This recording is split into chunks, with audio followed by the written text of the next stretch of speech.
Hey all, this is Seb Altair. and we're here for the next part of our campfire tales.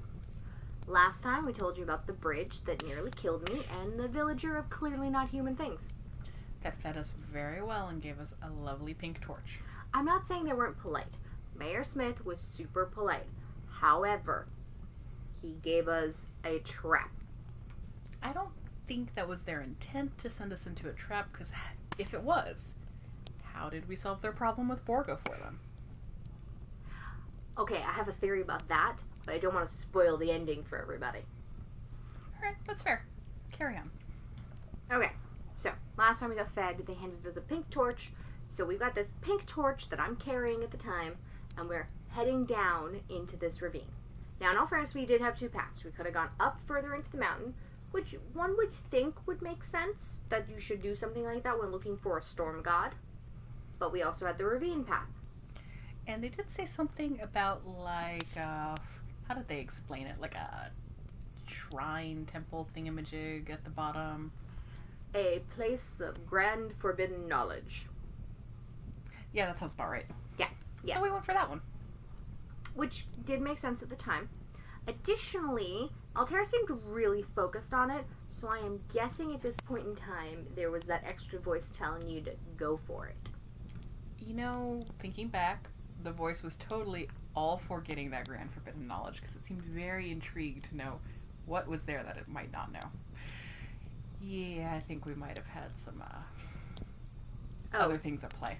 Yeah, you think he might just have been really interested in finding some information on his enemies? Yeah, probably. So we start hiking down the ravine, and it's this tiny path. It's like made for Tokies. I was having no issues walking down it, but you know Seb with his giant lumbering paws. I can't help it. I take up a lot of room. You just take up even more with your, mane all poofed out from being scared. Yeah, but that bends, you jerk. So we're trekking our way down here. And the people in the village forgot to mention something very important about the path down the ravine, about why you shouldn't take it.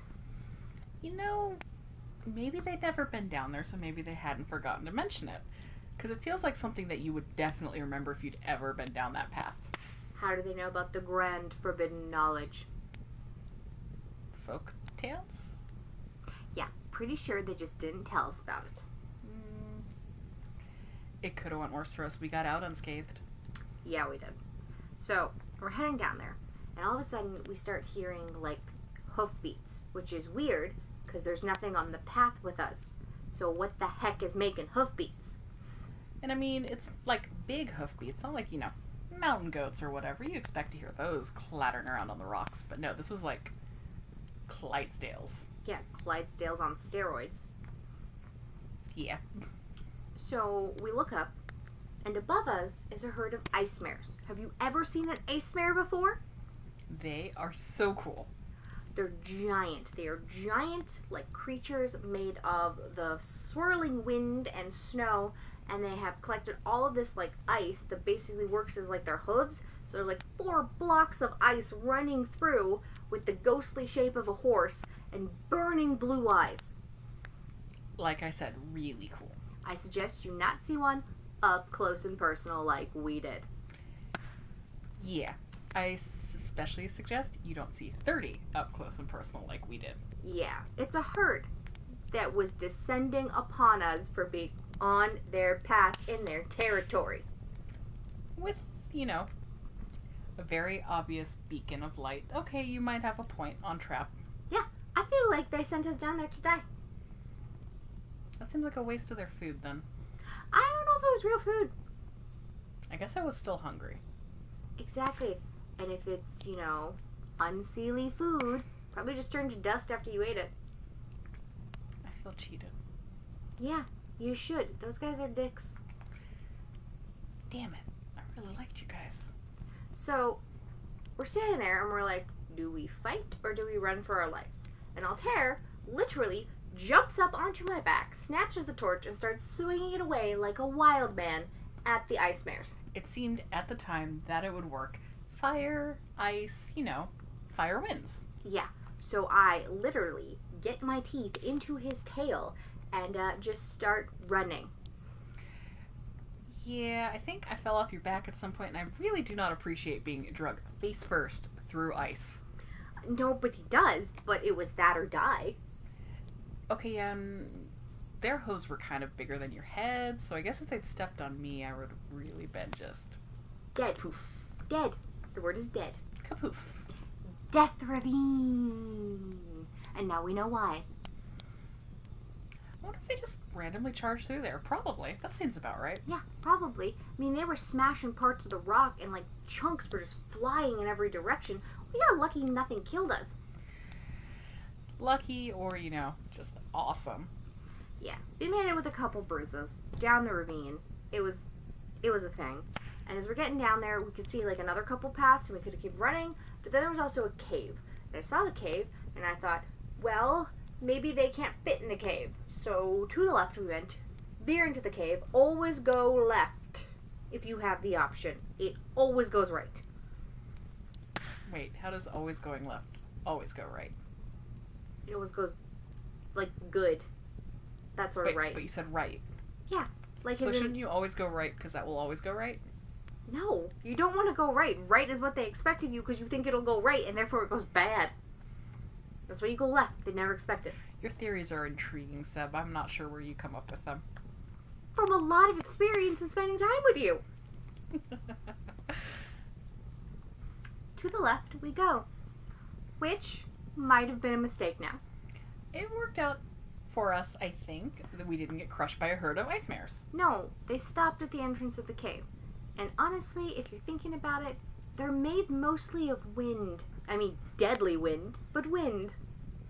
Oh, I guess they could have probably fit. But they just stopped at the entrance. Which kind of makes sense when you make it to the end of the cave. Yeah. Huh. Really didn't think that hard at the time. Yeah, I mean, there was all those, like, symbols carved into the rock that had that weird glow to them. I think the glow was supposed to be blue, but because we had the torch, they kind of came off more red. I don't think I looked at these. Where were these? All over the walls. Huh, really? What the heck were you doing in that 8-mile hike through that cave? Sniffing the ground for where we were going? Duh. Oh, I was looking around because basically it was like blood sacrifice walls. It looks like there was blood running from the walls the whole way through. That's very dramatic. It's not dramatic. It was terrifying. Absolutely terrifying. Well, I didn't smell any blood, so... Yeah. That's just your paranoia getting to you again. That or the guy in my head was screwing with me again. Guy in my head at that point was like, no, we're on, the perfect trail. Keep going. We're going to totally find good stuff. And mine was like, I wonder what's at the end of the cave. I wonder if it'll kill you. Oh, probably not. Your guy's kind of a dick. He was the whole time. The whole time. So we made it to the end of the cave. And we did actually find something kind of interesting at the end of the cave. Yeah. Actually found a lot of really cool things at the end of the cave.